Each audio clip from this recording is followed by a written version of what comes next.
Penyakit sawan atau epilepsi boleh berlaku tanpa mengira bangsa dan peringkat umur. Malah sehingga kini masih ramai yang cetek pengetahuan mengenai punca berlakunya.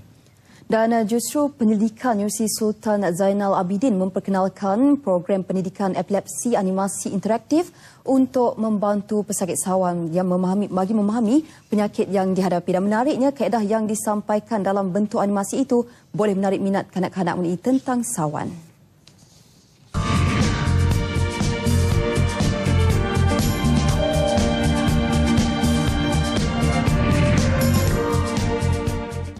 Epilepsi merupakan gangguan pada aktiviti elektrikal normal di otak berulang kali.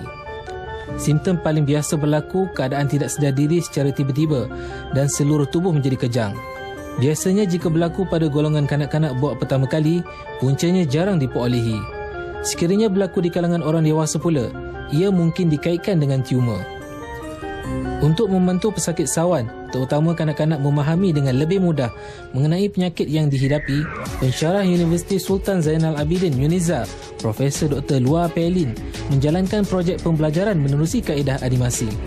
Dengan kehadiran program ini, kita mengharapkan agar penyebaran maklumat tentang penyakit mereka, tentang pemakanan ubat-ubatan, tentang penjagaan kesihatan mereka secara seluruhnya tanpa perlu terlalu bergantung kepada ibu bapa, penjagaan ibu bapa dan informasi atau maklumat yang disampaikan adalah berbentuk interaktif dan animated. Pihak UNIZA juga telah menguji keberkesanan program pendidikan epilepsi animasi interaktif di kalangan pesakit. Ternyata keputusannya positif. Malah program ini amat sesuai dijadikan bahan pembelajaran di sekolah.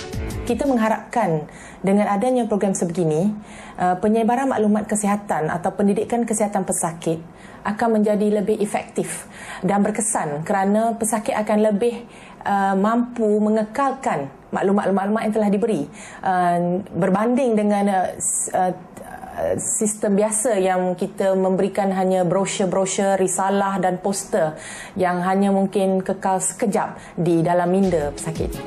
Inisiatif Profesor Dr. Lua Pelin mencipta program ini mendapat pengiktirafan tingkat emas pada pameran Reka Cipta Antarabangsa ke-42 di Geneva, Switzerland, April lalu. Dalam pada itu, UNIZA bercadang program ini dapat dikongsi secara percuma menerusi Google Play untuk kemudahan ramai.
Juga yang berbahagia Profesor Dr. Yahya bin Ibrahim, Naib Chancellor UNIZA. Dan juga Prof, ada lagi soalan yang nak kami tanyakan kepada Prof ni. Untuk tahun-tahun mendatang apakah agaknya misi dan juga aspirasi Prof dalam membawa UNIZA ke satu tahap yang boleh dibanggakan di persada antarabangsa agaknya?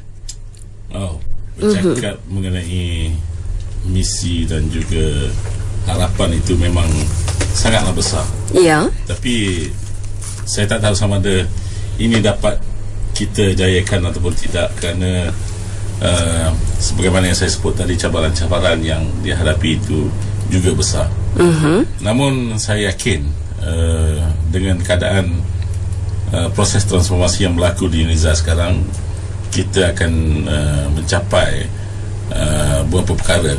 Pertama, saya ingin ataupun mengharapkan UNIZA akan menjadi 10 universiti terbaik di Malaysia. Dan ini tidak mustahil, ya saya. Kerana pengukuran secara relatifnya kita sedang menuju ke arah itu. Dan kemudian kita mungkin boleh menjadi IPT terbaik di Pantai Timur, kerana tak banyak IPT yang berada di Pantai Timur ni. Cuma ada 3, UMK, UMT, UMP dan UNIZA, ada 4. Jadi insyaAllah kalau semua perkara yang dirancang itu berjalan dengan baik, dengan betul, maka kita boleh mencapai dalam masa yang terdekat. Seterusnya, program pengantarbangsaan. Program ini sedang kita tingkatkan dan saya telah mengadakan banyak MOU setakat ini. Dan tahun lepas saja 13 MOU dengan institusi luar negara, dan tahun ini kita telah mengikuti berbagai program seperti program promosi UNIZA ke luar negara. Ya saya. Dan kita dapati sambutannya cukup baik. Dan kita baru saja menerima sejumlah 150 pelajar daripada Kano, Nigeria, yang merupakan pelajar-pelajar terbaik daripada negara berkenaan, yang ditaja sepenuhnya oleh pihak kerajaan Kano, Nigeria. Jadi kita menerima jumlah pelajar Kano yang paling ramai berbanding dengan mana-mana IPT di seluruh Malaysia. Seterusnya, apa yang sedang saya buat ialah membangunkan budaya kerja cemerlang bagi mengatasi masalah mindset di kalangan staf akademik dan juga bukan akademik. Jadi setakat ini kita telah mempromosikan, menggalakkan semua staf akademik menyambung ataupun melanjutkan pengajian ke peringkat yang lebih tinggi, dan saya mengharapkan kalau boleh 80% para pensyarah UNIZA memiliki PhD. Jadi setakat ini kita ada sekitar 20 lebih peratus pelajar UNIZA yang memiliki PhD. Dan dari segi bilangan pelajar postgraduate juga kita akan tingkatkan, dan saya mengharapkan pada tahun 2020 sekurang-kurangnya 1 daripada 3 orang pelajar UNIZA adalah terdiri daripada pelajar postgraduate. Jadi saya pun menggesa dan menggalakkan seluruh rakyat Terengganu, Pantai Timur dan Malaysia ini cuba melihat UNIZA sebagai pilihan untuk melanjutkan pengajian. Dan berkaitan dengan apa yang telah dicapai setakat ini, UNIZA juga telah pun mendapat pentarafan di peringkat nasional dan juga international. Contohnya dalam pertandingan Reka Cipta yang telah diadakan di Kuala Lumpur dan di luar negara, UNIZA walaupun mungkin pertama kali menyertai pertandingan, tapi kita telah memperolehi sejumlah penghargaan yang besar dan telah berjaya mengalahkan universiti-universiti besar sebelum ini. Begitu juga dalam pencapaian-pencapaian lain dalam bidang sukan, dan yang terbaru kita telah mendapat anugerah emas dalam pertandingan Reka Cipta Perabot di Milan, yang satu-satunya universiti di Malaysia yang setegi. Okey, itu dia. Dan mungkin Prof nak tambah lagi apa yang telah kita bincangkan sebentar tadi agaknya? Selain daripada itu, ingin saya maklumkan bahawa kita sedang menggiatkan program USR ke seluruh Terengganu, yang mana kita selalu sebutkan program ini sebagai iCare program. iCare, I-C-A-R-E. Orang Terengganu kata cara, terus iCare dalam bahasa Inggerisnya iCare. Contohnya program Smart Business Academy for single mother ataupun Smart Mom. Ini kita cuba melatih golongan ibu tunggal dan juga usahawan daripada luar bandar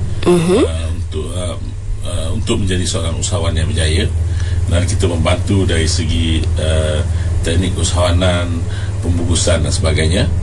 Yang kedua, kita ada program A Weekend in English ataupun AWI ringkasannya, yang diusulkan oleh Fakulti Bahasa dan Komunikasi, yang mengajar para pelajar di sekolah rendah dan menengah dari segi komunikasi dalam bahasa Inggeris. Kemudian IT for You, yang mengajar bidang IT untuk para pelajar dan juga para peserta melalui kursus-kursus pendek yang dianjurkan oleh Fakulti Informatik dan Komputeran. Seterusnya Young Environmental Scientist atau YES, yang diusahakan oleh satu pusat kecemerlangan iaitu E-Seri, dinamakan E-Seri. Okey. Yang mana cuba memberi kesedaran tentang penjagaan alam sekitar. Seterusnya Fakulti Undang-Undang juga memperkenalkan klinik guaman percuma, itu rakan undang-undang anda yang membantu pada mereka yang memerlukan perkhidmatan guaman. Jadi ini jarang-jarang diadakan oleh mana-mana pihak, kerana khidmat guaman biasanya kena bayar. Kena bayar. Cuma dan banyak lagi lah program-program lain yang sentiasa dilakukan oleh pihak Hospital Pengajar UNIZA, dan juga oleh pihak-pihak seperti dalam program-program co-curriculum dan sebagainya yang melibatkan pelbagai universiti. Dan projek utama yang sedang dilaksanakan di kampus Gombada hari ini adalah Hospital Pengajar UNIZA yang akan dibangunkan di kampus ini, yang berjumlah 600 katil, insyaAllah akan dibangunkan tidak lama lagi. Dan satu lagi projek UNIZA Entrepreneur Park, yang juga kita membina satu pusat ataupun service center yang merupakan satu kompleks perniagaan yang mengandungi ruang kedai, ruang niaga, ada hotel, ada apartmen dan sebagainya di sudut di sebelah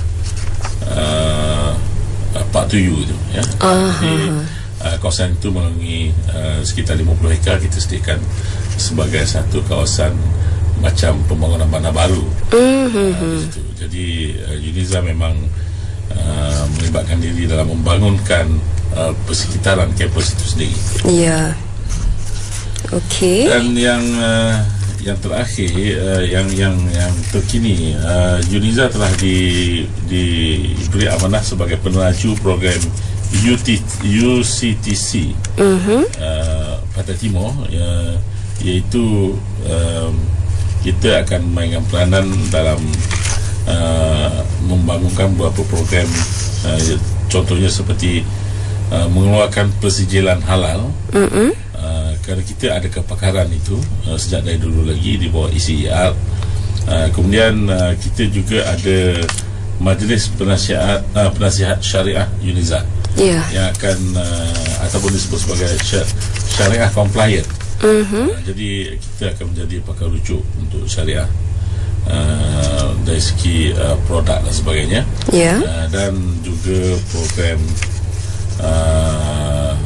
Turis Guide Berteraskan Islam. Jadi ini program baru yang akan kita laksanakan di bawah UCTC. Okey, itu dia penerangan daripada Prof ya. Dan juga sebelum kita berpisah, mungkin ada lagi apa-apa yang nak Prof sampaikan kepada pendengar-pendengar kita yang sedang mengikuti siaran ketika ini agaknya.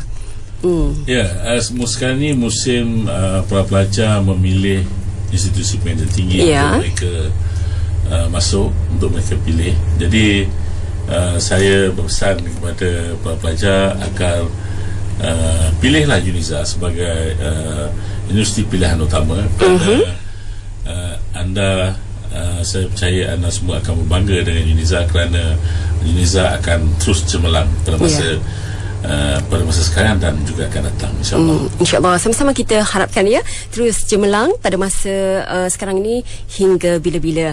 Dan juga kami di Manis FM mengucapkan ribuan terima kasih kepada Prof kerana sudi untuk bersiaran bersama dengan kami di Manis FM. InsyaAllah ada masa, ada ketika mungkin kita akan ke udara lagi di lain masa agaknya. Saya menunggu untuk panggilan seterusnya.